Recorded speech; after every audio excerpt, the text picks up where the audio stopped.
우리가 부르는 찬송가 가운데 교회 안에서뿐만 아니라 교회 밖에서도 널리 애창되는 찬송가가 있습니다.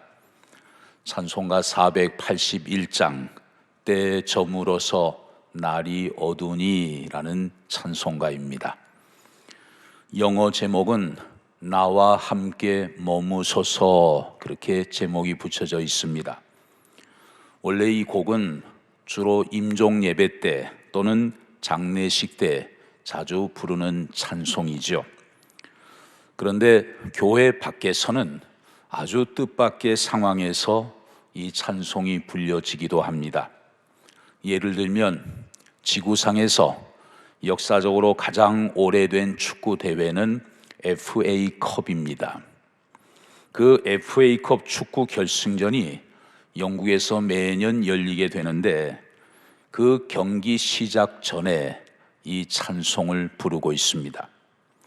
현재 영국 여왕의 할아버지인 조지 5세가 이 곡을 좋아했다고 합니다. 그래서 1927년 FA컵 결승전 때 처음 부른 이후로 해마다 이 찬송이 불려지고 있으니까 거의 100년 가까이 이어지는 전통입니다. 또한 영국에서 축구 못지않게 큰 인기를 끄는 운동이 바로 럭비지요. 럭비 결승전을 챌린지 컵이라고 부르는데 그때도 이 찬송이 불려집니다. 그리고 2012년 런던 올림픽 개회식에서도 이 찬송이 불려졌습니다. 뿐만 아니라 불교와 힌두교의 발상지인 인디아, 바로 인도에서도 이 찬송이 불려지고 있습니다.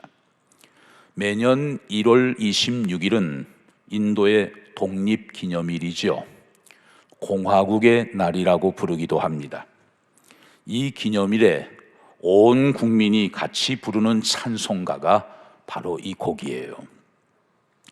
인도 건국의 아버지로 유명한 마하트마 간디가 독립운동 당시 이 찬송을 통해서 큰 힘과 용기를 얻었기 때문에 이런 전통이 생겨났다고 합니다. 이 곡의 가사는 영국 성공회의 목사이자 시인인 헨리 라이트가 결핵으로 투병하다가 임종하기 3주 전에 쓴 시로 알려져 있습니다. 그러다 보니까 삶과 죽음, 시간과 영원에 대한 깊은 성찰을 담고 있습니다. 그는 이 시를 지으면서 누가복음 마지막 장에서 영감을 얻었다고 합니다. 부활하신 예수님이 엠마오로 내려가던 두 제자와 동행하시면서 말씀을 나누셨습니다. 그런데도 그들은 그분이 예수님이라는 사실을 전혀 알아차리지 못했어요. 두 제자는 날이 저물어가고 어두워지니까 예수님께 이렇게 간청을 했습니다. 누가복음 24장 29절에 보면 그들이 강권하여 이르되 우리와 함께 유하사이다. 때가 저물어가고 날이 이미 기울었나이다. 여기 우리와 함께 유하사이다. 우리와 함께 머물러 주세요. 여기에서 힌트를 얻어서 그 시를 쓰게 된 거죠. 예수님은 그 제자들의 간청에 응하셨습니다. 그래서 제자들은 집에 들어가서 주님과 가까이 마주 앉아 음식을 나누었습니다. 그때 제자들의 눈과 마음이 환히 밝아지면서 부활하신 주님인 줄 알아보게 된 것이죠. 그리고 새 힘을 얻어서 다시 예루살렘으로 올라가게 되었다는 이야기입니다. 낙심과 절망의 길을 걸어가는 인생들에게 매 순간 주님의 임재와 동행, 그리고 말씀의 가르침이 얼마나 소중하고 필요한 것인지 우리는 많이 느끼면서 살아가고 있습니다. 마태복음 5장, 6장, 7장에는 그 유명한 예수님의 산상수훈 말씀이 기록되어 있습니다.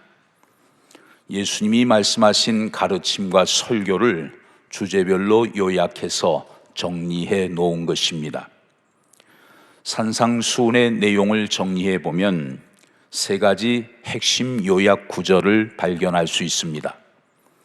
신학자들은 대체적으로 마태복음 5장 48절, 6장 33절, 7장 12절 산상수훈의 핵심 구절을 이 세 가지 구절로 언급을 합니다. 그 중에서도 가장 중요한 핵심 구절이 오늘 본문에 등장합니다. 본문 48절을 보시죠. 그러므로 하늘에 계신 너희 아버지의 온전하심과 같이 너희도 온전하라. 예수님은 가르치신 모든 내용의 결론을 한마디로 이렇게 표현하셨습니다. 하나님의 온전하심과 같이 너희도 온전하라. 사도 바울도 비슷한 말씀을 기록했습니다. 에베소서 5장 1절 하반절에 보면 너희는 하나님을 본받는 자가 되라고 말씀했습니다. 여러분, 이런 말씀들을 대할 때 좀 부담이 느껴지시지 않습니까? 우리는 흙에서 나와서 흙으로 돌아가는 정말 먼지 같은 보잘것없는 존재입니다. 그런 우리가 어떻게 하나님의 온전하심을 닮을 수 있을까? 참 어려운 말씀이에요. 고대로부터 내려오는 이스라엘의 신학 사상 중에 모든 인간은 본래부터 하나님을 닮았다. 그러므로 그 하나님을 좀 더 닮아갈 수 있도록 노력해야 한다. 이러한 신학적인 명제가 있습니다. 창세기 1장 27절에 보면 하나님이 자기 형상, 곧 하나님의 형상대로 사람을 창조하시되 남자와 여자를 창조하셨다고 말씀합니다. 모든 인간은 하나님의 형상대로 지음을 받은 것입니다. 하나님의 형상, 이것을 라틴어로 이마고 데이 그렇게 표현을 해요.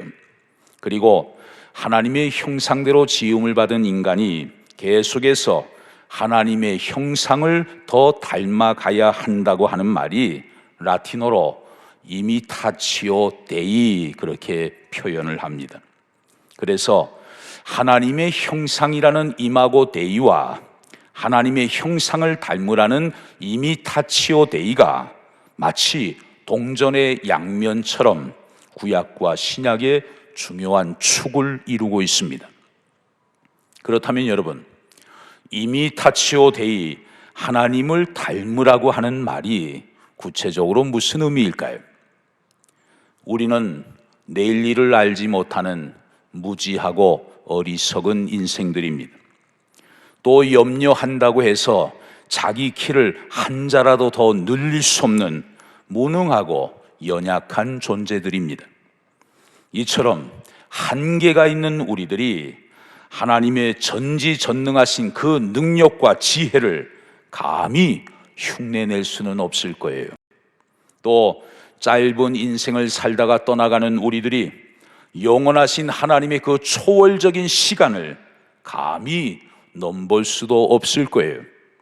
또 나 자신과 내 집안조차도 잘 다스리지 못하는 우리가 온 우주와 역사를 주관하시고 다스리시는 그 하나님의 놀라운 경륜을 닮아간다는 것은 감히 모방조차 할 수 없는 일일 것입니다.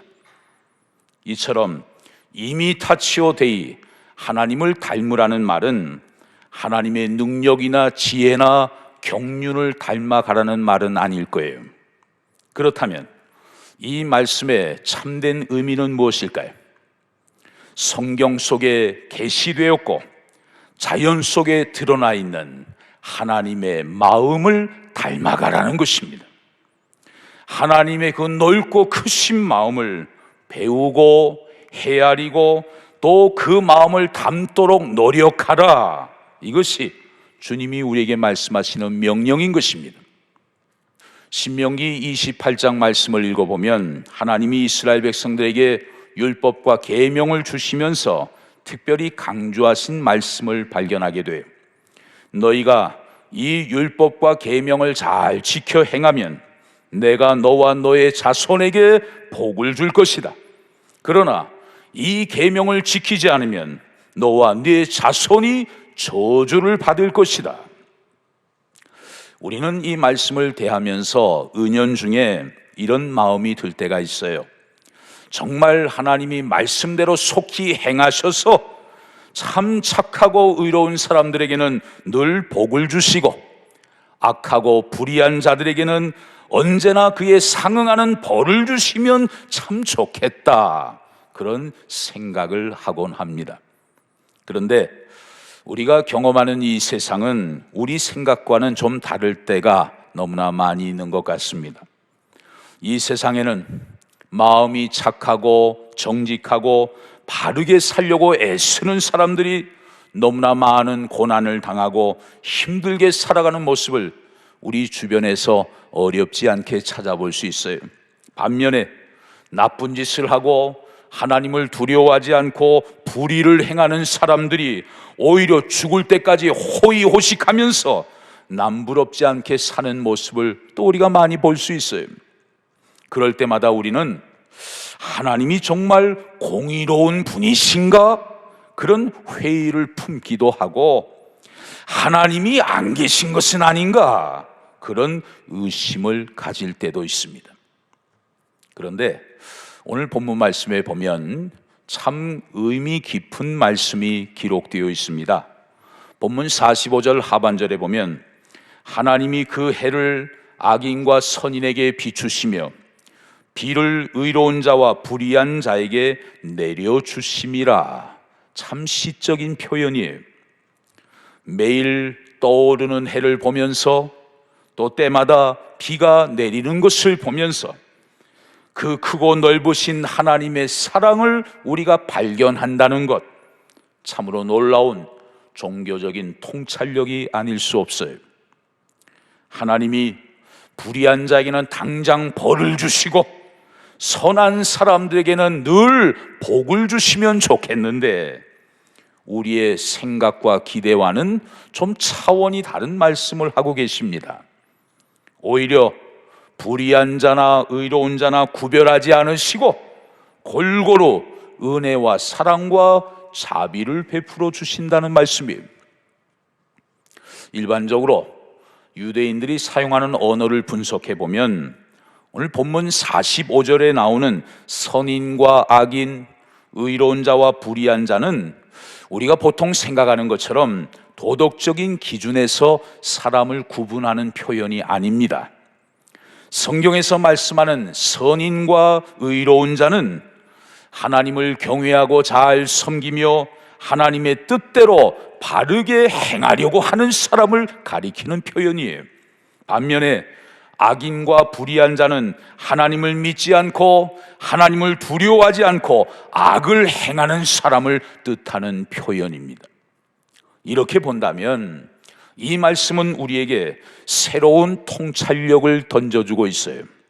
하나님은 하나님을 잘 믿고 섬기는 사람들뿐만 아니라 심지어 하나님을 모르고 불의를 행하는 사람에게까지도 우리가 이해할 수는 없지만 하나님은 골고루 사랑과 자비와 은혜를 베풀어주고 계신다는 말씀이에요.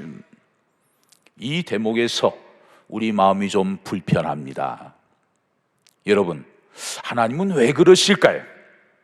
그것은 선과 악을 가려서 정의를 세우는 것이 하나님께 중요하지 않아서가 아니에요. 하나님이 창조하신 생명 하나하나가 다 소중하기 때문에 이 세상의 모든 인간들을 다 사랑하셔서 사람을 가리지 않으시고 동일하게 햇빛과 비를 허락해 주시는 사랑과 긍휼이 풍성하신 하나님이라는 사실을 우리에게 말씀해 주시는 것입니다. 바로 이것이 예수님이 말씀하시는 하나님의 온전하심이에요. 그 하나님의 온전하심을 너희도 닮아가라고 예수님이 친히 우리에게 교훈해 주신 것입니다. 여기서 우리가 한 가지 생각해 볼 것이 있습니다. 성경에서 의로운 사람, 불의한 사람, 두 부류의 인간에 관한 말씀이 나올 때마다 우리는 당연히 나는 의로운 사람 편에 속한다, 그렇게 생각을 할 것입니다. 그래서 하나님이 우리처럼 의로운 사람들에게는 자비와 사랑과 긍휼을 베풀어 주시는 것이 당연하다고 생각을 해요. 그리고 저쪽 편에 하나님을 알지 못하고 악을 행하는 불의한 사람들에게는 하나님이 반드시 형벌을 내리셔야 한다고 은연중에 그런 생각을 해요.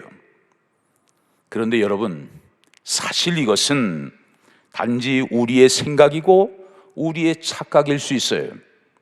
하나님이 우리를 어떻게 생각하시는지, 하나님이 지금 나를 어떻게 보고 계시는지 우리는 알 수 없기 때문입니다.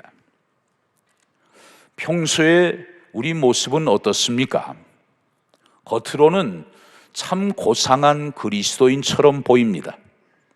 그러나 속으로는 내 안에 감추어져 있는 더러운 생각들, 그리스도인답지 못한 탐욕스러운 행동들, 언제나 자기 자신밖에 모르는 세상 사람들과는 전혀 다르지 않은 이기적인 마음 하나하나를 우리가 생각해 본다면 어쩌면 하나님 앞에서 우리의 모습이 이쪽이 아니고 저쪽에 있는지도 몰라요. 그렇기 때문에 우리는 언제나 겸손한 마음으로 살아가야 하는 것이죠. 하나님의 관점에서 본다면 우리는 어떤 존재일까요? 다 연약하고 실수투성이에 부족한 인간에 불과합니다. 그런 우리들을 하나님이 다 같은 사랑으로 품어주고 계신다는 사실을 깨달을 때 우리는 그 하나님의 자비로우심과 넓은 마음을 조금씩 헤아릴 수 있게 될 거예요. 그리고 그 하나님의 온전하심을 조금이나마 닮아가려고 노력하게 될 것입니다. 바로 이것이 유대교와 기독교에서 최고의 선이라고 말을 하는 이미타치오 데이, 하나님을 닮아가는 길이에요. 주전 416년 그리스에서 디오니소스의 축제라는 큰 행사가 열렸습니다. 이때 아테네의 비극 작가였던 아가톤이 연극 부문에서 우승을 차지합니다. 아주 큰 명예를 얻게 된 아가톤은 본인의 명예를 자축하는 의미에서 자기 집에서 큰 잔치를 벌이게 돼요. 그때 아테네에서 가장 우수한 철학자 7명을 초청해서 식사를 대접하고 향응을 나누면서 철학적인 주제에 관해 서로 담론을 나누는 그런 기회를 가졌습니다. 그 당시에 플라톤은 나이가 너무 어렸기 때문에 거기에 초대를 받지는 못했어요. 나중에 유명한 소크라테스의 제자가 되어서 간접적으로 그 내용을 전해 듣고 그것을 문서화시킨 것이 서양의 위대한 고전 중에 하나로 손꼽히는 플라톤의 심포지움 향연이라는 책입니다. 그 책에 보면 소크라테스가 에로스에 관해 2번이나 긴 연설을 합니다. 그 2번째 연설에서 소크라테스는 진리를 탐구하는 철학자의 삶을 가리켜서 아주 의미 깊은 말을 남겼습니다. 진리를 탐구하는 철학자의 삶은 사다리의 맨 밑바닥에서부터 위로 올라가는 삶이다. 우리 성경에도 보면 마치 사다리를 올라가는 것처럼 점점 더 성숙해지는 믿음, 점점 더 무르익어가는 신앙에 관해서 많은 권면의 말씀들을 해주고 있습니다. 그 중에서도 하나님의 온전하심과 같이 너희도 온전하라, 이 본문의 말씀이 가장 수준 높은 권면의 말씀이라고 생각을 합니다. 그 높은 지점을 향해서 우리도 영적인 성숙을 위해 신앙의 사다리 계단을 하나하나 올라가야 할 것입니다. 요즘처럼 코로나 팬데믹으로 인해 우리 삶에 많은 어려움이 있는 것을 보면서 그만큼 내 자신이 점점 작아지는 것을 느낀다면 이제 거기서부터 사다리의 첫 계단을 시작할 수 있을 것입니다. 또한 시간이 지나고 점점 나이가 들어갈수록 나는 점점 더 작아지고 연약해지는데 그만큼 내 마음속에 하나님의 마음이 더욱더 커져가는 것을 느낀다면 그것은 사다리의 계단을 하나 더 올라간 것이 될 것입니다. 그리고 내 머리로 이해는 잘 되지 않지만 하나님의 크고 넓으신 마음이 온 세상 사람을 가리지 않고 그 넓은 품에 품으시는 것을 볼 수 있다면 그만큼 사다리의 계단을 더 많이 올라간 것이 될 것입니다. 그러다가 그 하나님의 자비로우심을 닮아서 어느새 나의 마음도 조금 더 자비로워지고 조금 더 커지고 조금 더 넓어지고 있는 것을 느낀다면 여러분은 사다리의 계단을 많이 올라간 것이 될 것입니다. 이러한 믿음의 성장과 신앙의 변화가 여러분의 삶 속에 나타날 수 있게 되기를 주의 이름으로 축복합니다. 세계 지도를 펼쳐서 보면 인도와 중국, 티베트 사이에 네팔이라는 나라가 있는 것을 볼 수 있습니다. 거기에는 세계적으로 유명한 히말라야 산맥이 펼쳐져 있습니다. 그런데 참 이상한 것은 네팔 사람들은 그 히말라야 산맥의 정상에 오르지 않는다는 거예요. 왜냐하면 네팔 사람들에게 그것은 정복의 대상이 아니라 바로 경외의 대상이기 때문이에요. 그러나 세계의 많은 등산가들은 히말라야의 정상인 에베레스트를 정복의 대상으로 삼고 오늘도 그 정상 정복에 도전을 하고 있습니다. 그런데 그 도전에 성공을 하든 실패를 하든 상관없이 그들은 언제나 우리에게 동일한 메시지를 전해주고 있어요. 그것은 해발 8,848m의 히말라야 정상에서는 절대로 사람이 살 수 없다는 것입니다. 설령 그곳에 오르더라도 곧장 내려오지 않으면 반드시 죽는다는 것입니다. 사람이 살아야 할 곳은 히말라야 정상이 아니라 우리가 두 발을 딛고 있는 낮고 낮은 이 땅이라는 것입니다. 그것을 끊임없이 우리에게 메시지를 전해주고 있어요.